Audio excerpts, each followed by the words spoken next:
So I'm home educating my daughter and we officially started in September 2023. And so in today's video, I thought I would share 6 things I've learned in the 6 months that I have been home educating.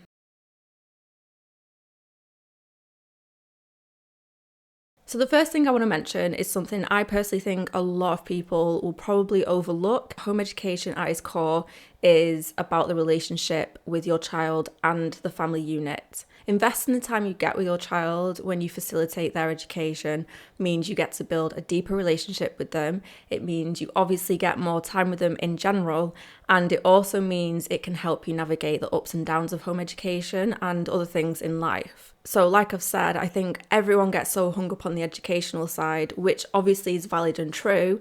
It's more like when you do home educate, you can take things back a bit, you can take a step back, you can be a little bit more slow paced, and you can start understanding your relationship dynamic with your child and how they learn and what they like to learn and when they like to learn and how long for. So that's what I'm trying to get at here. It's more like it's not just the education, because everyone puts this school mindset onto home educating thinking it's still you versus me, we're a separated team here and you just got to get your education. No, I generally do think home education at its core is all about the family unit and the relationship with your child. It's absolutely okay to go at a steady pace and prioritise the home, childhood, and obviously the relationship in home education. One of the best ways children learn is obviously in an enriched, nurturing, nourishing environment, and that includes the emotional relationship from a parent or whoever's their caregiver. Learning doesn't have to look like school at home, and so deschooling can be really helpful to shape your home education. A child's education doesn't have to mean sitting at a desk for hours, countless of worksheets, and learning between the hours of 9 a.m. and 3 p.m. like a school day would be. That structure works totally fine for so many people, and especially if they home educate, but it doesn't have to be what you do when you learn from home. We are so conditioned into the school system that we think that is how children obtain an education and that's how their brains work when it comes to learning. So a lot of us are quite fearful when it comes to realizing that isn't how children's brains work. That isn't necessarily how you can just get an education when it's not being done in school. I'm still deschooling myself and it's taken a lot of time, and it's not like I'm trying to completely deschool myself, but when I realised that you don't have to fit in the school system in your home, why put all that pressure on yourself? So it's more like if we don't do like full on learning and like obvious learning in a day, you shouldn't be too hard on yourself. Like your child has still learned in that day, even if it doesn't look like pen on paper work. It's kind of coming out of about 15, 16 years of being in the school system and that being done to you and you didn't have a choice, and then realizing it doesn't have to be like that. So this one actually takes us on to number 3. Learning isn't every day. This is something that as an adult especially that I didn't realize is happening all the time to children. Children are constantly learning, even if an adult isn't doing the learning to them, like in a school setting. Children are little scientists and they're naturally really good at being curious and always wanting to learn, and that is why they tend to ask why, when, where, all these questions that we sometimes get annoyed at. That is their learning. That is how they are showing us they want to learn. Even touching things, smelling things, tasting things, it's all learning to them. Even if it doesn't look like pen on paper learning, it is still learning. Whatever environment they're in, even if it doesn't look like a school type setting where you think this is where learning takes place, children are learning. Like they don't have to be like showing you proof and being questioned and tested. Usually kids, especially even my 5-year-old, will randomly say something and you're like, oh, where did you learn that from? And I don't even mean in a negative way. I just generally mean, oh, you've actually learned, I don't know, the moon is in space, for a 4-year-old to say that, or a 3-year-old, or something like that. And I remember seeing a post literally the other day, and it said something about how what we've done and what is kind of a risk that we are taking is we are turning childhood into this constant test that children need to be constantly quizzed and to show constant proof that they are learning. And I am in no shape or form saying we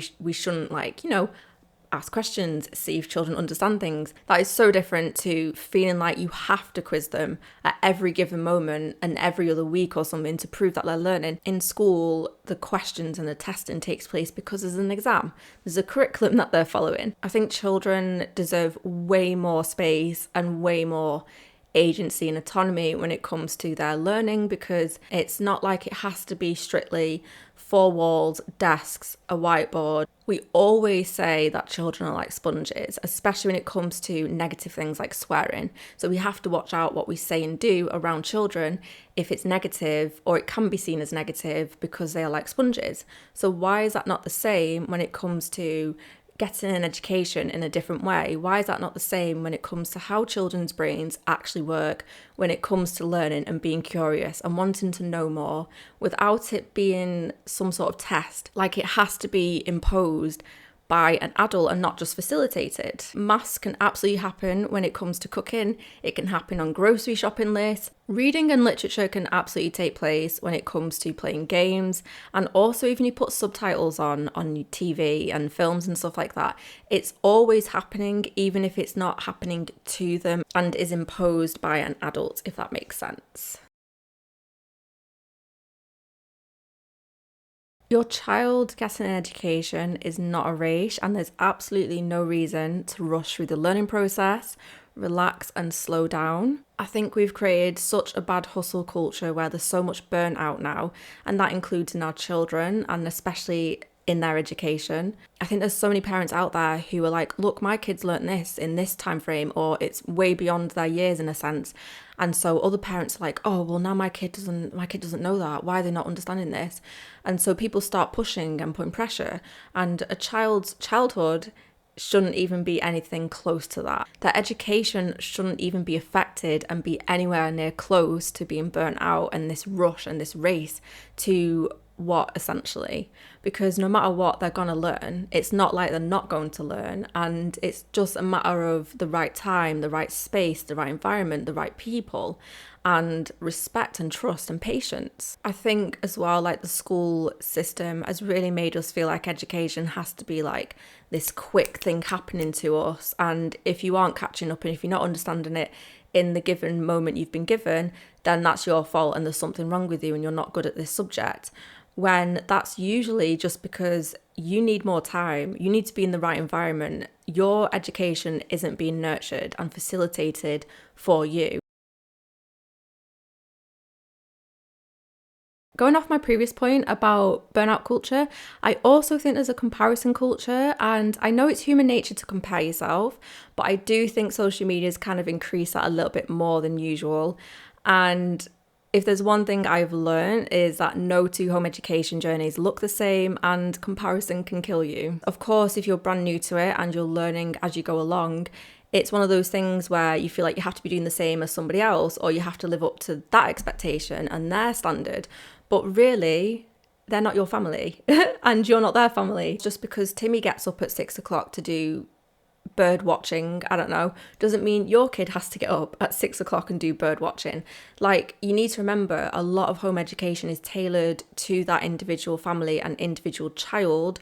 So just because it looks really good and educational doesn't mean it's going to work for you and your child. And I think that's one of the most beautiful things about home education, and something that everyone can take away, even if you're home educating or not.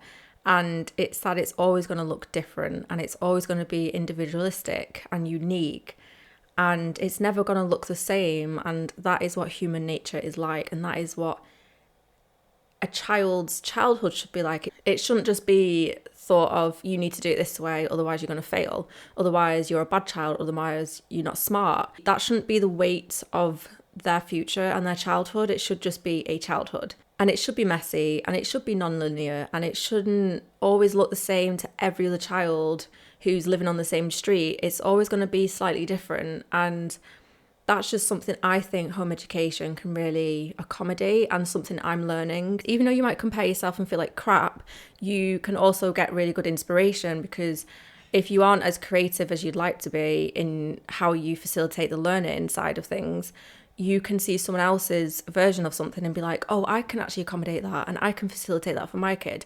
Let me go ask and see if my child wants to do that. And it's also like a team building thing. And that's something that takes me back to the first point, which is home education at its core is about a relationship with your child and the family. And it's kind of bouncing off ideas with your child as well as getting outsourced inspiration. Okay, last point now. So, can't remember what I was going to say. You'll always be learning as you go along and things will evolve and change. And that's mostly down to your child growing up, obviously, and changing. And because home education is flexible, you don't have to stay in the same spot that you were in last week or the year before. You can evolve your home education as you and your family grow as well. I'm only a first-time parent and my daughter's only 5 years old, but I didn't realise there's so many resources out there that you can easily get access to. Even the big companies that most of us are familiar with in school but may have forgotten about have so many resources out there that parents and teachers, but mostly parents, can get access to. So it would be companies like CPG, the Letterlanders, and the Biff and Chip Magic Key books. You can literally go onto their websites or Amazon and order so many of their resources. And it doesn't have to feel like, oh, how am I going to facilitate the learning? You can dip into these things and buy them if you want. I think that's one of the coolest things about home education is you can be flexible and adapt as your child grows up and as they go along their home educating journey. And you can just accommodate in different ways. And I think as parents, we need to realize like we don't have to look like someone who knows everything. It's totally okay to learn as you go along. And that is precisely what happens when children are learning. It's going to look a little bit here and there. It doesn't have to be structured. And a lot of kids thrive in structure, of course. But it's also okay if you and your family are not in a structured system. And I think it helps your child learn that things are allowed to change and evolve, and you're allowed to take a step back, you're allowed to take a step forward. So I've not gone into tons of detail about each point because so much can be said, but I do hope each point is helpful to educate anyone who's thinking about home education, has just started, or just wants to learn about home education in general. Obviously, I'm only 6 months into my home education journey, so there's still so much I'm learning, but it's been a massive revelation in my life and has educated me on so many levels, not just about home education itself, but child development as well, which is crazy to think about. I've learned so much from being in home education communities and also learning loads from professionals who talk about the school system and child development and work in child development, and even teachers who work in the school system, that I can feel it and I can see it through my own lived experience when it comes to home education and how children actually learn and how their brains develop and things like that. And yeah, I just wanted to share this video to give one way of representing home education, and I want to make more content about it because I feel like everyone's got it in their head what home education probably looks like and what the parents probably look like and how it's done and stuff like that. And I feel like we need a shift in the conversation and a bit more talk about it. So yeah, I think that's pretty much it. I hope I've made sense in the video because I feel like it was just like, hopefully it's not all over the place. Thank you so much for watching this video. If you do have any questions, please leave them in the comment section. And if you haven't already, please subscribe to my channel and I shall hopefully see you in my next video. Bye.